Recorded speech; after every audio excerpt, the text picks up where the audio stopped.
pushing the party line. President Obama highlights jobs during a visit to the heartland. Challenging the administration. More states claim the government's bathroom gender rules fail to protect privacy. Grateful for a child's life. The family of a little boy suggests a donation to the zoo where a gorilla was killed to protect the child from harm. And Pope Francis greets a wheelchair-bound author. How this young girl gained fame for her writing skills. Those stories and more on EWTN News Nightly for Wednesday, June 1st, 2016.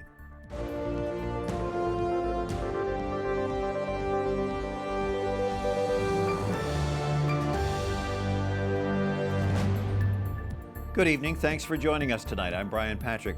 A Los Angeles campus shooting today draws a massive police response.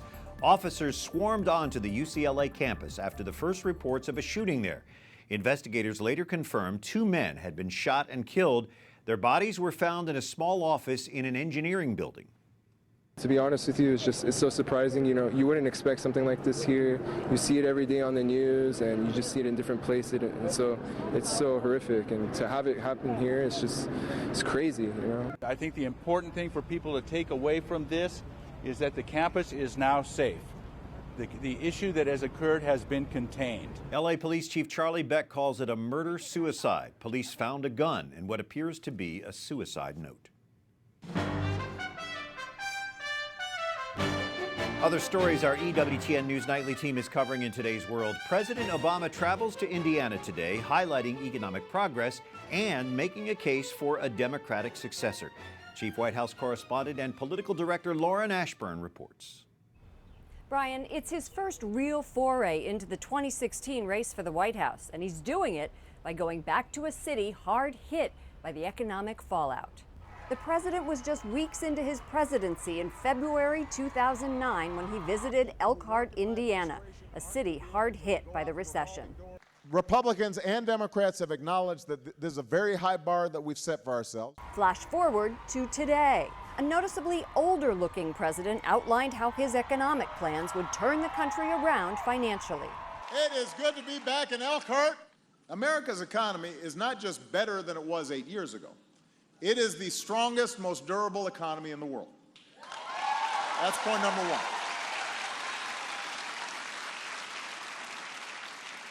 Point number two, we can make it even stronger. He says unemployment peaked at nearly 20% in 2009. It's now at 4%. And he says there are 14 million new jobs. The president also spoke out against Republican candidates he says will take away from the hard work his administration has done to turn around unemployment and job growth. It's the story that is broadcast every day on some cable news stations, on right-wing radio. It's pumped into cars and bars and VFW halls all across America and right here in Elkhart. The criticism of the president's economic policy has been loud and strong over the years, and today it came from Indiana Governor Pence, who said Indiana is recovering in spite of President Obama's policies. Now, Republicans point to the lower unemployment numbers as a sign that people have stopped looking for jobs. Brian. Thanks, Lauren Ashburn at the White House. And a new CNN poll shows only 2 percentage points separating Hillary Clinton and Donald Trump. 45% of voters support Clinton for president, 43% back Trump. Clinton had a double-digit lead over Trump for the past couple of months. Researchers think Trump is catching up due to a more unified Republican Party. National Review writer David French is floated by conservative Bill Kristol as an independent alternative to Trump. French calls Trump a reprehensible man. Trump warns against independent candidates. He tells Republicans to be smart and strong if they want to win the White House in November. Well, Kansas now joins 11 other states in challenging the Obama administration's public school bathroom directive. The state's attorney general rejects the order to allow students to use school bathrooms and locker rooms of their choice. Wyatt Goolsby is here with more on that. Brian, Kansas Attorney General Derek Schmidt says they will sue in a direct challenge to the Obama administration. He says the government has overstepped its bounds, and this should be a decision made at the state and local level. The state of Texas is taking that one step further. The fight over the bathroom directive heated up this week as Texas Lieutenant Governor Dan Patrick urged public schools to defy the Obama administration. Texas is leading an 11-state lawsuit that accuses the federal government of turning schools into, quote, laboratories for a massive social experiment. Just as they did with issues like immigration, The Obama administration has decided to simply exclude Congress entirely. By forcing through his policies by executive action, President Obama has excluded the voice of the people. Schmidt has not yet decided whether Kansas will join a lawsuit with Texas and the other states or sue the administration separately. Parents of transgender children in both Texas and Kansas disagree with the state's position, saying Republican leaders are encouraging intolerance and making their kids targets for bullying. They say claims the decree creates a public safety risk are not true, and there's not enough evidence to support it. Two small school districts that joined the lawsuit, one in Texas and another in Arizona, have fewer than 600 students combined and no transgender students. Lieutenant Governor Dan Patrick says one of the reasons Texas is doubling down on their opposition to the decree is because it says it was made without talking to parents and students. He says there are a lot of people in his state who are concerned the directive may be misused to hurt innocent people, a concern he says the administration has not addressed. Brian. All right, thank you, Wyatt. A Cincinnati family thanks God for the health of their little boy who got into the gorilla enclosure at the Cincinnati Zoo. They say the boy is doing well after that weekend ordeal. The mother's frantic 911 call was just released this afternoon. The Cincinnati Zoo, my son fell in with a gorilla. There's a male gorilla standing over him. I need someone to contact the zoo, please. Okay. He's dragging my son. I can't watch this. The family won't comment on a police investigation that could result in child endangerment charges. Zoo staff shot and killed the gorilla to protect the child. The incident sparked a nationwide debate about animal welfare and the value of human life. The family says those who wish can make a donation to the Cincinnati Zoo in the gorilla's name. Can criminal justice reform improve public safety? One expert says yes, and there's a state that proves it. Former Virginia Attorney General Ken Cuccinelli is now spokesperson for Right on Crime. Ken, why do you cite Texas as a model for judicial justice reform? You know, people think of Texas as tough on crime, hang 'em high, and that is the history and the attitude, frankly. But about a decade ago, they started foreseeing budget problems. It began with the budget. And they looked ahead very wisely to see, are there ways we can protect the people of Texas in a manner that we prioritize, keeping public safety priority while saving money?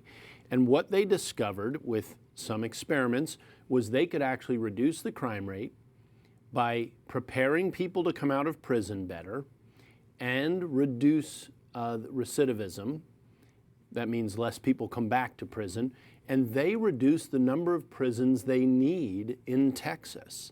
So they began a move and they said, gosh, if we can do it here, there were some good thinking people who said we should take this across the country.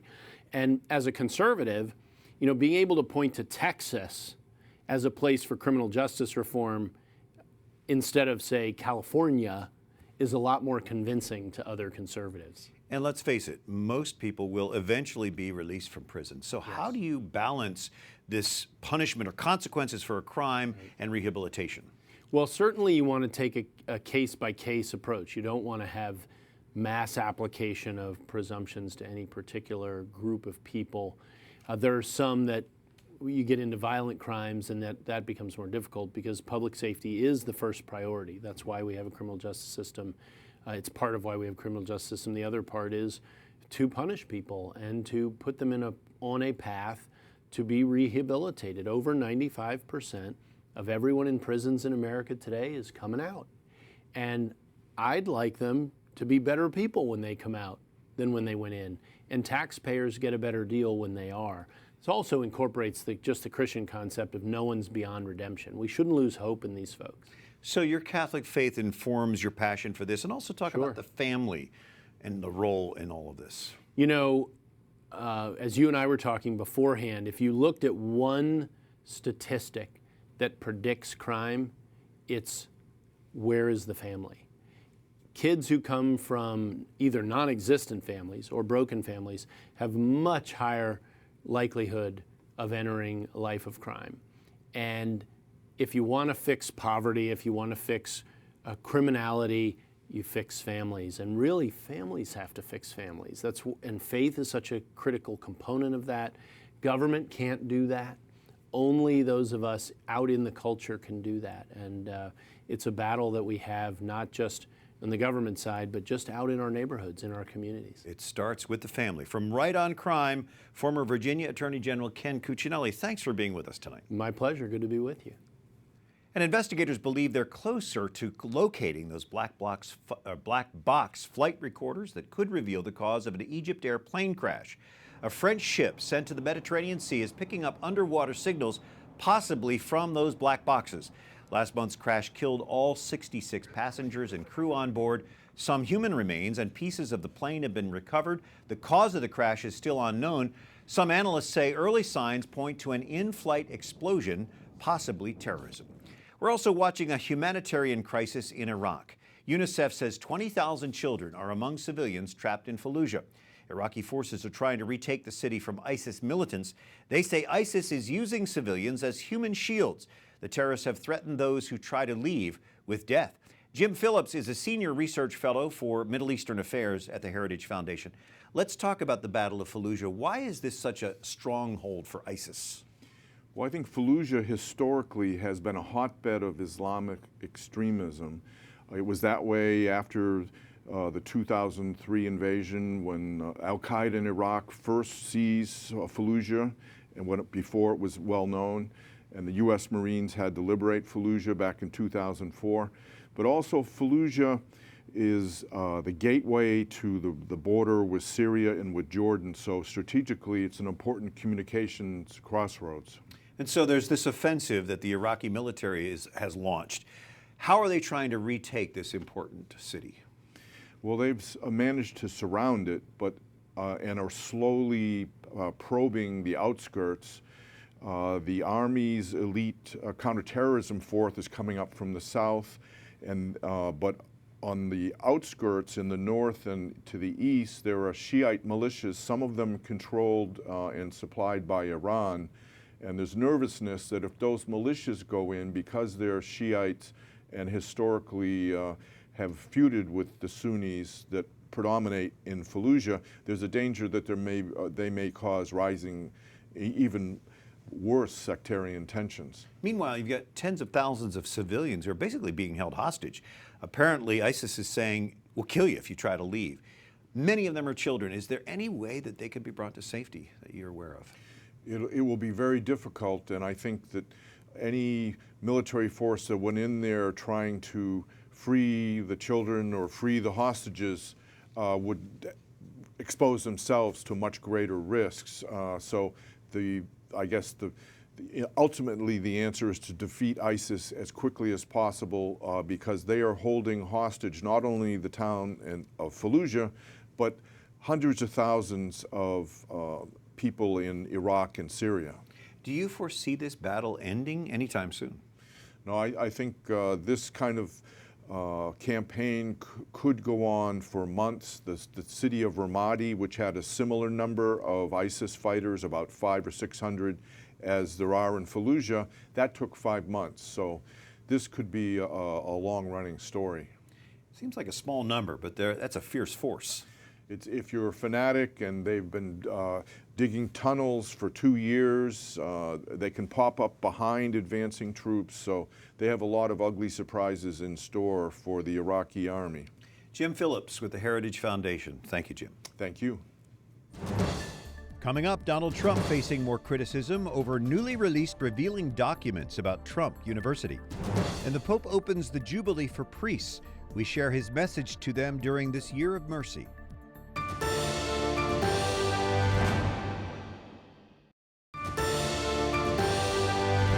Thanks for joining us this Wednesday evening, the 1st of June, the month of the Sacred Heart.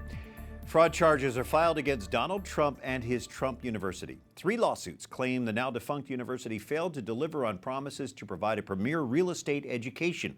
These lawsuits claim almost everything about Trump University was a lie, beginning with its name. New York's Attorney General Eric Schneiderman leads one of the lawsuits. This is thousands of people who were taken for millions of dollars. Trump insists that Trump University customers were overwhelmingly satisfied. The first lawsuit is expected to be heard shortly after November's general election. Cleveland police assure that Northern Ohio City will be safe for July's Republican National Convention. Anybody that wants to come into the city and let their voice be heard in a lawful manner, we're here to assist them. But anybody that goes sideways and is not following the law, there's going to be consequences. The convention in the third week of July is expected to draw about 50,000 people. Expect super tight security in Krakow for next month's World Youth Day. Poland's normally open borders with the rest of Europe will close from July 18th to August 2nd. All civilians will be prohibited from carrying firearms. Tens of thousands of police, firefighters, and other security officers will be in place. Polish security forces are coordinating with the Vatican, preparing for the Pope's trip to Poland that week. And Pope Francis will celebrate All Saints' Day Mass in Sweden this year. He's traveling there for ecumenical services on October 31st, commemorating the 500th anniversary of the Reformation. The Vatican says Francis plans to stay overnight in Sweden. He'll celebrate Mass with the Catholic community there on the morning of November 1st. Our producer, Mary Shovlain, joining us from Rome tonight. Mary, the Jubilee for Priests begins today. What can you tell us about this special celebration for the Holy Father and his fellow priests? The Holy Father mentioned that today the Jubilee of Priests begins and it ends on Friday, which is the Feast of the Sacred Heart, which is traditionally the worldwide feast for the priesthood. And he said this year the Sacred Heart Feast will be especially enriched by this Jubilee. And he invited us all for the month of June to pray for our priests and support them so that they'll always reflect a heart which is full of merciful love. And aren't we also reminded to pray especially for the children of Syria today? That's right, Brian. Today is the International Children's Day, and the children of Syria would like the whole world to pray with them for peace. The event is being organized for aid to the church in need, together with church officials there on the ground, both Catholic and Orthodox. So it's a real ecumenical venture. Hundreds of children are taking to the streets in the major cities there today, in Damascus, Aleppo, and Homs, and they're marching prayerfully for peace, and they want us all to join in with them. They've been going through 5 years of violence and war, and many of these kids have never known what peace is. And there in Rome at his general audience today, the Holy Father teaching us how to pray. What did he say about how we should pray? He said it's not important how much we pray, but exactly that, how we pray. And he said we need to have a heart that's humble and open, a heart that is contrite for the sins we have committed. And he also said something very off the cuff, and he said, you know, God has a weak spot in his heart for the humble. And he said that way we will implore his mercy. So not to be like the Pharisee in the gospel parable, more like the tax collector, humbly praying for God's mercy. Beautiful. Mary Shovlain, our EWTN News Nightly producer in Rome. Thank you, Mary. Thank you, Brian. And a teenager from Argentina gets to meet Pope Francis just days before her 14th birthday. Veronica Quintero Baroni uses a wheelchair due to a neurological problem. She's been writing books since she was 7 years old and just received a literary prize in Naples. Veronica gave Pope Francis a copy of her newest book and told him she loves him and prays for him. Up next, a data breach compromises millions of Americans' personal information. And we show you a candlelight vigil marking the end of Mary's month of May.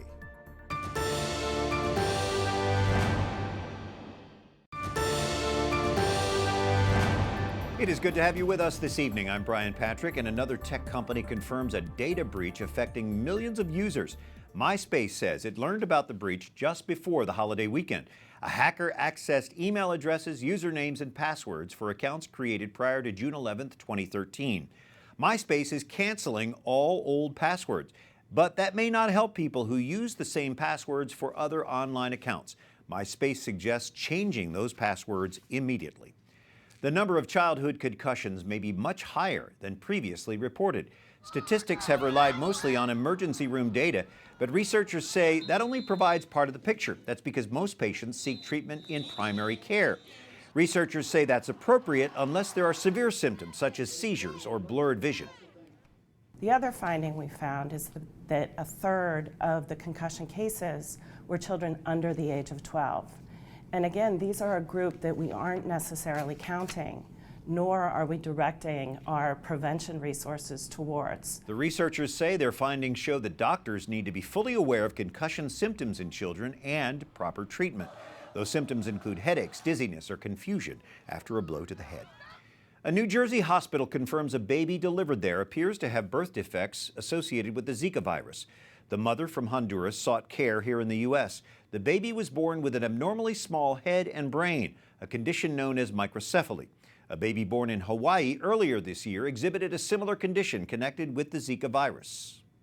I think the fear is constantly going to be there. In fact, even patients in New Jersey are constantly coming to us, "Doctor, I'm pregnant. Can I go out by the pool? What do I do? Am I going to get a Zika infection?" And the answer is most likely not, because we don't have a lot of cases within the United States. All of the cases that have been reported are cases really where mothers have been infected outside the United States. Meanwhile, researchers in Brazil say they've developed a new test that can detect the Zika virus in just 20 minutes. In the past, patients had to wait at least 3 weeks for lab results. Zika is transmitted by certain mosquitoes that live in tropical climates. Most cases are mild, but Zika is linked to serious birth defects in some pregnant women who have become infected.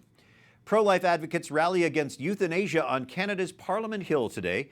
That nation's Supreme Court ordered Parliament to pass a bill regulating assisted suicide by next Monday. Pro-lifers say assisted suicide is not the answer to end-of-life care. Alex Schadenberg is Executive Director of the Euthanasia Prevention Coalition, joining us by Skype from Ottawa. Alex, explain the assisted suicide bill that Canada's Parliament's now considering. Right, so Bill C-14 is a reaction to the Supreme Court of Canada's decision to strike down our old law, which happened last year. And the government is then bringing this Bill C-14. It's actually a very dangerous bill because of the language they've used in it.